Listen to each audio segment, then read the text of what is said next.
Hey, this is Jason with 4W Knives. I have another video / project coming your way. I was asked to take this punch, which is a 3/4 inch punch, 6 inches long, and I was asked to make 3 matching memorial knives of the gentleman that used to use this in his line of work. The punch is not big enough for me to make 3 knives out of, so I'm going to use a San Mai technique.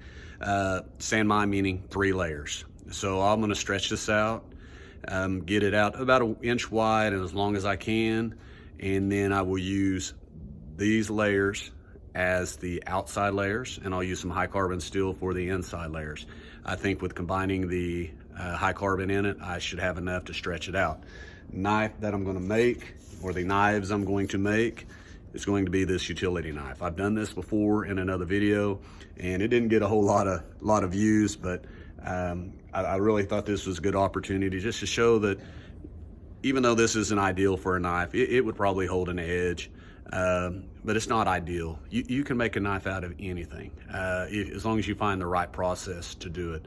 Of course, I have to combine it with some other steel to get enough, but I'm going to show that there is a way to do it if you want something done. So hang with me. Hopefully I show something that you're interested in, and we get a couple of finished product. I'll of course only show the process one time. I'm not going to show the same process over and over, but at the end I'll show you all 3 knives. Appreciate it, and thanks for watching.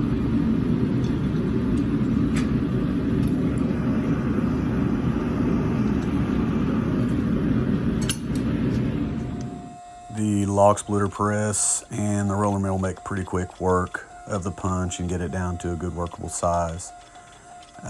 Again, if you haven't ever seen a roller mill, I do have a video on that. Go back and check it out. It's a very useful tool, or at least it has been for me.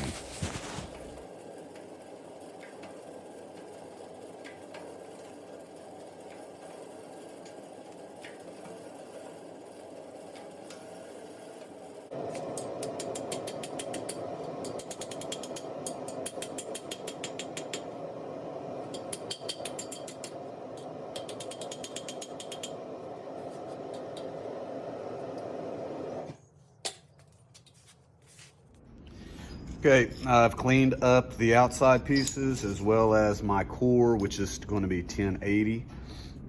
So now I'm just calculating to see if I'm going to have enough steel to make the 6-inch knife. So I'm not a math whiz, but I was told that I could figure volume, which is thickness times width times height, and then I can divide that by the new variables, which I'll get it down to about 0.16, get it to about a 1.25 width, and all that comes out with a length of about 6.72.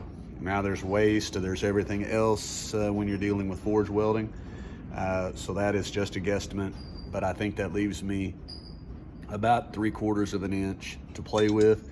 So I'm gonna go ahead and do it. Well, I'm gonna tack these together, put a little bit of a handle on the end, and then I will go ahead and commence the forge welding. That's what you'll see next.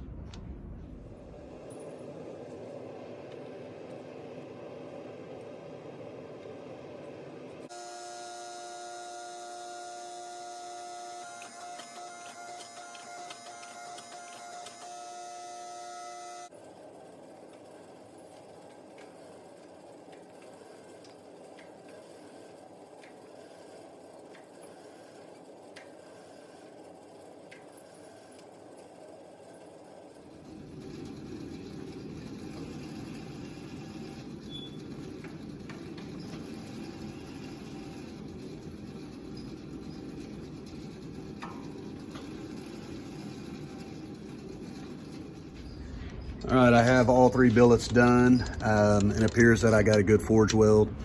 So I'm going to use the technique or process called stock removal to get the finished shape. I prefer the hand forging it, but being a San Mai, I want to be really careful and keep the coarse centered.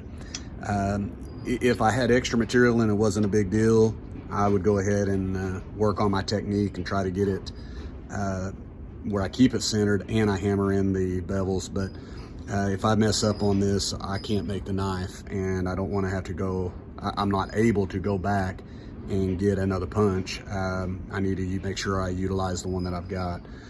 So all I'll do is go in, cut out the shape best I can with the angle grinder, and then take it to the 2x72 and get the final shape on it. After a little bit of cleanup, I'll put the bevels in just by grinding them in. So that's the process we're going to use. And okay, here I'm just using an old Harbor Freight angle grinder that I have to cut it out. To do stock removal, you could just grind it in. You could use a bandsaw. There's many methods to do it. This is just how I chose to do this one.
Okay, I've showed this on some other videos, but in case of this first one that I've done that you've seen, the way I find my center edge is I'll either use the die or black magic marker, which is what I've done here.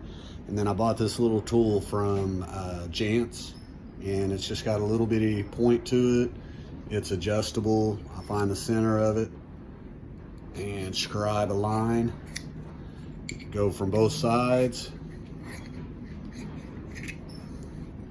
and then I don't know how well you can see it, I have a center line, and I'll take the 2x72 and grind a 45-degree angle or thereabouts to that line, and then I'll work my way back up to the spine of the knife. That's how I'll do my bevels.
After the rough grind, I'll get it back in the forge, and I'll do my thermal cycle, which basically just heat it up to a light red, or a dull red I should say, and then let it cool to room temperature.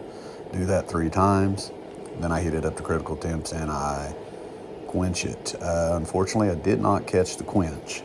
Sorry about that. Okay, coming out of the temper, I did 2 cycles at 400 degrees for an hour and a half apiece. All 3 came out straight. Looking good. We'll go do our finish grinding and go from there. After temper, I'll get to my finish grinding, and for that I'll go through a series of belts. More recently I've started going straight to an 80 and then a 120. The belts I'm using are shredder belts that I purchased from Combat Abrasives. You can use any belts, 2x72 or whatever that you have, and they'll be adequate. But after the 120, I'll go to a basically equivalent of a 220 grit for a Trizac belt. And then later on here in the video, you'll see a thicker, greener belt on there, and that is a conditioning belt. It puts a decent finish on it, limits my hand sanding. Once I've started using those, I've really liked it. This right here is what I'm talking about.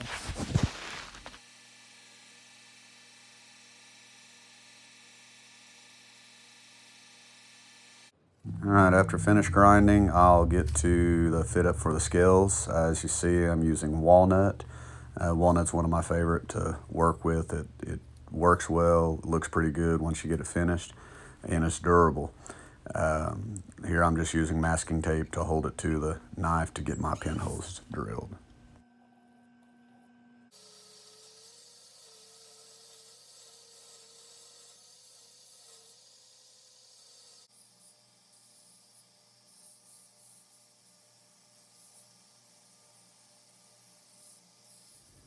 All right, this part of the video is about 3 weeks after the glue up. I've been super busy with softball and a few other things with family. But here I am, I've got them all glued up. All I have left to do is I need to thin them. I'll do that on a flat platen and then do a little bit of contouring to it and some hand sanding. And all these little dudes will be finished up. So I can't wait. I hope you stay with it till the end to see how these things come out.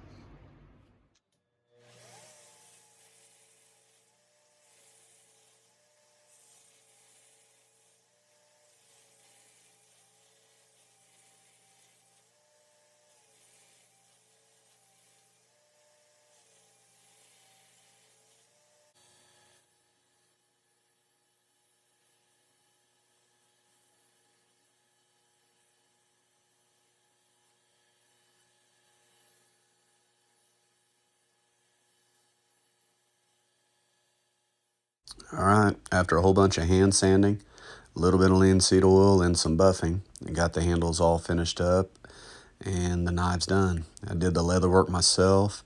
Not as good as my daughter. My daughter normally does it, but I was pretty happy with the sheaths. Got the knives all cleaned up, worked up. Really like the way the sand mine came out. I left some areas that were a little rougher to give it a little bit of contrast. And I don't know, I just hope they like them as much as I do. It was a fun project, something meaningful, and hopefully it's something that they can have in their family for a long time. And thanks for watching, and hopefully I'll be able to put videos out a little bit quicker. I know this was a pretty big gap between this one and the last one, but I appreciate it.